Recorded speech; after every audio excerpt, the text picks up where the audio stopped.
Pendant ma tentative de guérison de mon addiction au jeu Naruto, j'ai tenté d'arrêter de jouer à Naruto Storm 4, mais n'ayant rien compris à la technique pour sortir d'une addiction, j'ai remplacé ce jeu par un autre jeu Naruto. Dans cette vidéo, nous allons voir, grâce à mon addiction, encore des jeux Naruto, mais cette fois-ci des jeux où Naruto apparaît uniquement dedans, et nous verrons s'ils arrivent à tenir la cadence par rapport au jeu où Naruto en est la star. BSDON, à ne pas confondre avec BDSM. Battle Stadium DON veut dire Battle Stadium Dragon Ball Z, One Piece, Naruto. Il s'agit littéralement d'un Super Smash Bros avec les licences que je viens d'énumérer. Comme dans la plupart des jeux, vous avez plein de moyens de jouer, notamment les Smash, même si au final ils sont tous les mêmes comme... Vous devez vous battre. Il y a tout plein de personnages de shonen, et concernant leur place dans ce jeu, elle n'est pas vraiment justifiée, car il n'y a tout simplement pas d'histoire. Nous jouons à ce jeu en mangeant notre goûter sans le partager, car nous n'avons pas d'amis. Le concept est simple. Nous sommes 4 et nous nous battons. Celui qui a la plus grande barre a gagné. Pour remplir cette barre, nous devons taper l'adversaire et prendre ses boules. Afin de débloquer le mode burst, ce qui vous rapprochera un peu plus de la victoire vu que vous ferez encore plus de dégâts. Dans tout ça, il y a la fameuse signature Shonen Jump. Signature impossible à effacer de la même manière qu'il est impossible pour vous de supprimer réellement votre historique internet après avoir visité un site qui parle de sport mais sous certains angles. Le boss de fin est littéralement abusé. C'est un cafard!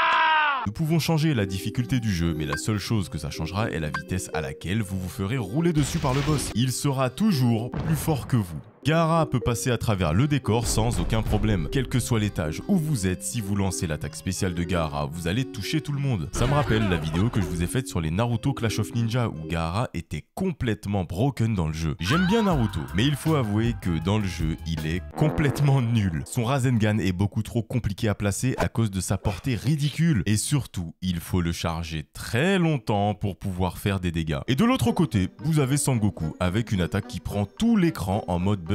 Son attaque de zone ne peut pas être ratée car quelle que soit l'orientation que vous aurez en la lançant, il va automatiquement se retourner vers les ennemis. Son Kamehameha fait 4 km, du coup vous pouvez toucher tout le monde plus facilement. Regardez comment ce petit Rasengan de fait pitié à côté. J-Stars Victory Versus Plus. Ce jeu est une parfaite représentation de Bandai Namco. Pourquoi faire plus si on peut faire moins en vous volant votre argent ? Il est sorti en plusieurs exemplaires et c'est exactement le même jeu quelle que soit la plateforme. C'est quand même parce que des gens ont acheté ce jeu 60 € quand il est sorti sur PS4. Alors que c'est exactement la même version que la PS3 et graphiquement, il n'y a quasiment aucune différence. Il y a différents modes de jeu mais ils sont tous pareils. Dans le mode histoire, on peut se déplacer mais... c'est trop nul! Le mode histoire n'a aucun sens. Il assemble tous les ingrédients comme le professeur dans les Super Nana afin de créer quelque chose de fou. Et au final...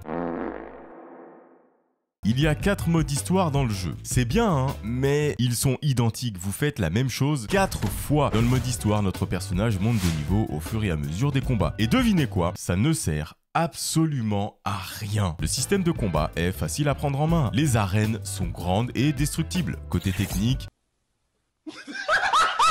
le jeu n'est absolument pas à la hauteur. Il y a du clipping à mort, beaucoup de chargement, le jeu lag en plein combat, en local, tellement il y a des animations à l'écran et que le jeu n'arrive pas à suivre. Comment est-ce possible qu'un jeu comme One Piece Pirate Warriors puisse avoir autant de personnages à l'écran sans problème, alors que dans ce jeu-là, 4 pèlerins, un Kamehameha et ça lag. Il y a beaucoup de personnages, mais il y a quelque chose qui cloche à ce niveau-là. Je peux jouer Killua, mais je ne peux pas jouer Hisoka. Pourquoi ?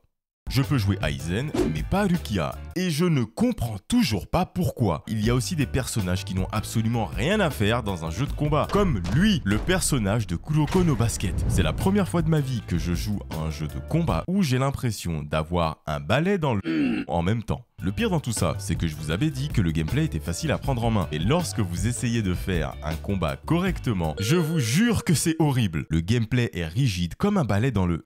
Regardez comment ce n'est pas évident de courir et d'éviter les obstacles en même temps. On dirait un jeu PS1, Tomb Raider, où vous ne pouvez pas tourner le personnage et la caméra en même temps. Le truc hyper énervant, c'est que pendant les combats, lorsque l'adversaire est tombé à terre et qu'il se relève, il clignote. Ce qui signifie que pendant près de 3 secondes, il est invincible. Du coup, il peut vous placer une technique spéciale et vous ne pouvez absolument rien faire. Là, vous avez sûrement l'impression que je cherche à détruire le jeu. Ce n'est pas le cas. Et le pire, c'est que... je n'ai pas fini! La caméra dans ce jeu fait n'importe quoi. C'est bien d'avoir des arènes grandes, mais au final, si on ne voit rien, à quoi ça sert ? Combinez tout ceci, des personnages extrêmement déséquilibrés, parce que oui, il faut le savoir, ce jeu est extrêmement déséquilibré. Killua n'a aucune chance face à Sangoku. Le Kamehameha de Sangoku peut retirer littéralement un quart de vie à la santé de Killua. En plus d'avoir une capacité technique catastrophique, des lags pendant les combats, des crashs. Oui, c'est bien un crash, là j'ai eu un écran noir. Des contrôles immondes, une caméra qui fait n'importe quoi, et bien ça vous donne ce jeu, Jump Superstars. Un jeu sorti sur une console moche avec une qualité médiocre et une ergonomie pourrie. Mais ça va, il s'en sort bien avec juste ce qu'il faut sans tout exploser sur son passage. Dans ce jeu, sur cette console moche avec une qualité médiocre et une ergonomie pourrie, il y a quelque chose que je n'avais pas vu depuis longtemps. Un tutoriel bien chiant. Ce type de tutoriel qui vous prend par la main et est impossible à passer. Comment se compose le jeu? Vous avez un deck composé de cases comme une page de manga. Mais en vrai, on s'en fout, car l'ordinateur est toujours plus fort que vous, quelle que soit l'équipe que vous faites. Surtout quand vous arriverez dans les niveaux finaux du mode histoire, car oui, il y a un mode histoire, mais il n'y en a pas vraiment, comme dans un jeu Jump, en fait,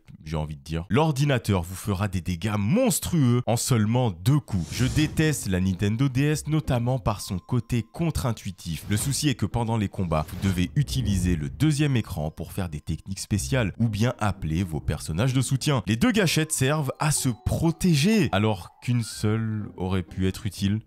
Là, on va attaquer ce qui fâche. Vous savez de quoi nous allons parler, ceci est une norme dans les jeux Jump. L'équilibrage est désastreux. Mais le souci, c'est qu'il y a vraiment certains personnages qui sont littéralement abusés par rapport à d'autres. Avec Goku, vous pouvez vraiment... Sangoku n'est absolument pas un bon exemple pour cette vidéo. Avec Goku, vous pouvez gagner des combats sans même vous déplacer, vu que le ki ne nécessite pas d'énergie. Même au contraire, il fait monter votre barre d'attaque spéciale, comme il est considéré comme une attaque normale.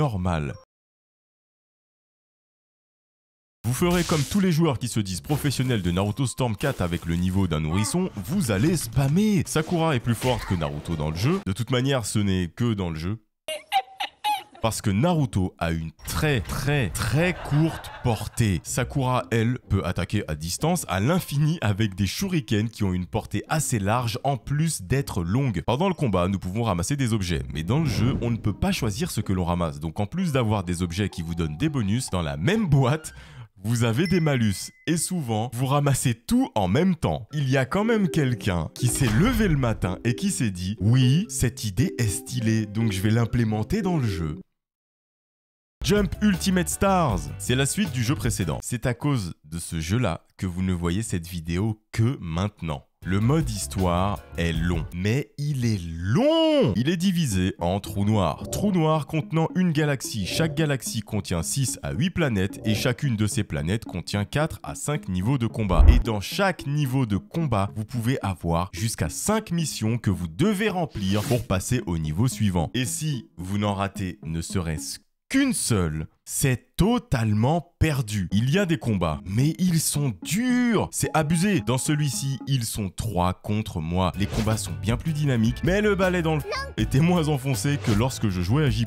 Niveau gameplay, je ne vais pas trop m'étaler comme c'est pareil que le jeu précédent. Et dans celui-là, vous pouvez attribuer les gâchettes pour utiliser vos personnages de soutien. Jump Force. Suis-je obligé de vous parler de ce jeu où les personnages sont laids comme des cafards buvant du café, où l'histoire décide de rendre tout le monde méchant, où nous faisons constamment la même chose dans un mode histoire sans saveur aussi décoloré que John Jackson ou Unga Bunga Poutine, avec un lobby vide et un nombre de joueurs aussi bas que la cote de popularité de Perlimpinpin, au moins rempli de quelque chose, de personnages aussi déséquilibrés que le mental de tous ces gens online qui passent leur temps à spammer, vu que le jeu ne nécessite pas de savoir jouer pour gagner, qu'il est tellement intéressant et joué que les serveurs sont fermés, qu'il a été retiré de tous les stores et est simplement impossible à acheter sauf en copie physique dans la main de personnes ayant arrêté de souffrir et souhaitant retirer ce jeu de leur anus. Nah. Mais globalement, je vous conseille quand même les jeux Jump, si vous n'en avez rien à faire de l'histoire, si vous n'en avez rien à faire de l'équilibrage. Mais hormis ça, ça reste quand même des bons jeux. Même si ça m'a pris quand même 257 heures de jeu, une semaine d'écriture et presque 100 heures de montage pour vous sortir cette vidéo. Mais en soi, ça reste quand même des bons jeux. Si jamais vous n'êtes pas prêt à jouer à un jeu en étant assis sur un balai, je vous laisse aller regarder cette vidéo sur une console moche ayant une qualité médiocre et une ergonomie pourrie.